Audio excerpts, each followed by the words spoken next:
Hello po sa inyong lahat mga ka-crypto. Kilala niyo po ba si Ginoong Robert Kiyosaki? Siya po ang author ng sikat na librong Rich Dad, Poor Dad. At ayon po sa kanya, nagsimula na raw po ang isang malawakang pagbagsak ng ekonomiya sa buong mundo. At ang tanong ay paano po tayo makakapaghanda? At higit sa lahat ay ano po ang papel ni Bitcoin pati na rin ang ginto at saka silver sa panahong ito. Kaya ayan po ang siyang ating pag-uusapan sa video na ito. Pero bago po tayo magpatuloy, ay nais ko lamang po munang bigyang linaw ang aking disclaimer kung saan ang nilalaman po ng video na ito ay hindi po ito isang financial advice. For education and information purposes lamang po ang layunin nito. Ayan, umpisahan po natin sa katanungan kung ano po ang sinabi ni Ginoong Robert Kiyosaki tungkol sa paparating na economic depression. Ayon po kay Ginoong Robert Kiyosaki, nasa gitna na tayo ng isang global market crash.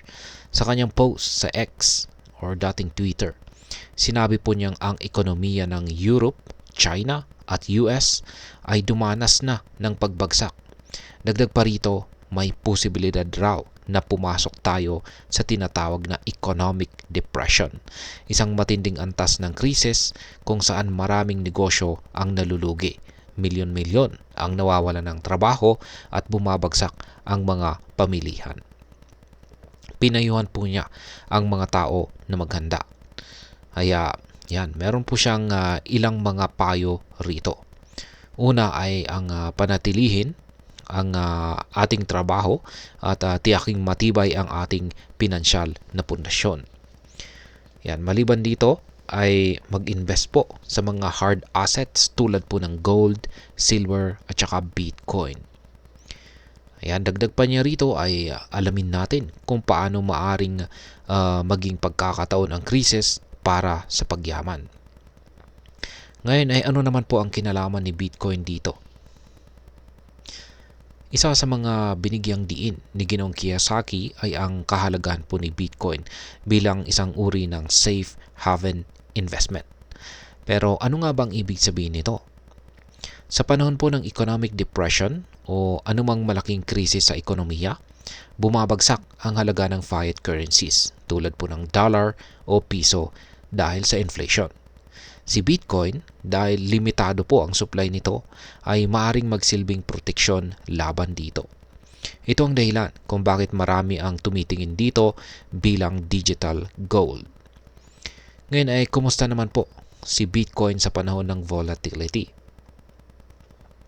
Sa kabila po ng optimism na ito, si Bitcoin ay kasalukuyang nakakaranas ng mataas na volatility. Sa loob lamang po ng 24 oras, ang presyo nito ay bumagsak po ng halos 1.5% mula po sa presyong $97,260 pababa sa $95,323. May mga investors din po ang nag-withdraw ng kanilang pondo mula sa mga spot Bitcoin ETF tulad po sa BlackRock ETF kung saan ay nagpapakita ng pagbaba ng institutional interest. Gayunpaman ay marami pa rin ang naniniwala sa pangmatagalang potensyal ni Bitcoin. Halimbawa, ang kilalang trader na si Ginoong Peter Brandt ay nagbigay po ng positibong price target para kay Bitcoin. Maliban dito, ang mga institution tulad po ng Metaplanet ay patuloy naman na nagpapalago ng kanilang BTC holdings kung saan ay nagpapakita po ng pagtitiwala or kumpiyansa sa inaharap ng crypto. Dagdag pa ni Ginoong Kiyosaki, ang mga dip o pagbaba ng presyo ay magandang pagkakataon para bumili ng Bitcoin. Ngayon ay ano po ang pwedeng mangyari sa hinaharap? Habang nananatiling volatile po ang market, ay meron po tayong mga ilang posibleng mangyari rito. Una ay ang pag-angat po ni Bitcoin bilang isang digital gold. Habang humihina po ang fiat currencies, maaring tumaas ang demand para kay Bitcoin, lalo na kung tataas ang tiwala ng mga tao sa crypto bilang hedge laban sa inflation. Pangalawa ay ang pagbaba po ng institutional interest. Kung patuloy po na magbabawas ng pondo ang mga institution sa Bitcoin ETF, maaari pong makaranas ng pansamantalang pagbaba ng presyo. Pangatlo ay ang pagsulong po ng adoption. Habang mas maraming tao po ang nagiging interesado kay Bitcoin, lalo na sa mga panahon ng krisis, maaari po itong magdulot ng mas mataas na presyo sa mahabang panahon. Ngayon ay ano naman po ang epekto nito sa atin bilang mga Pinoy crypto trader o investor? Ayan, para sa atin ang mga kaganapang ito ay may malalim na epekto. Kaya meron po tayong ilang dapat na tandaan rito. Una ay maging maingat sa pag-i-invest. Sa panahon po ng volatility, mahalaga na pag-aralang mabuti ang market bago po tayo mag-invest. Pangalawa ay mag-diversify po ng ating investment. Hindi lamang kay Bitcoin ang maaari nating pag-investan. Isaalang-alang din po natin ang gold, silver at maging iba pang mga asset na may matibay na panahon sa krisis. At ang panghuli ay alamin po natin ang tamang timing. Kung may pagkakataon na makabili ng Bitcoin sa mababang presyo, syempre gamitin natin ito bilang long-term investment. Ngayon ay ano naman po ang aking masasabi tungkol dito? Ang mga babala ni Ginoong Robert Kiyosaki ay isa po itong paalala na ang ekonomiya ay cyclical. May mga panahon ng pag-angat o pagbagsak.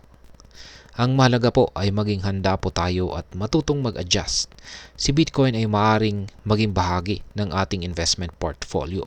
Pero dapat po itong gawin ng may pag-iingat, or may maingat na pag-aaral.